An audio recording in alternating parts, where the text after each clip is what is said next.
Tuntutan reformasi kepolisian jadi pembahasan hangat DPR. Kali ini anggota Komisi 3 DPR RI fraksi PDI Perjuangan PDIP Iwayan Sudirta menyinggung soal pengawasan.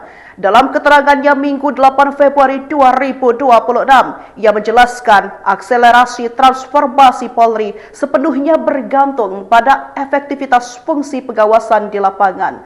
Menurut Wayan, konsep reformasi yang telah disusun oleh Mabes Polri tidak akan membuahkan hasil maksimal jika implementasi pengawasan internalnya lemah. Sebelumnya, Ketua Komisi 3 DPR RI Habibur Rahman juga menanggapi soal pernyataan sejumlah tokoh yang bertemu Presiden Prabowo Subianto dalam sebuah diskusi yang berisi reformasi kepolisian baru bisa dinyatakan ada jika Kapolri Listio Sigit Prabowo diganti. Ia pun menganggap adanya keanehan ketika sejumlah pihak yang berbicara berdasarkan kajian ilmiah soal reformasi kultural dan institusional malah mengusulkan terkait personal.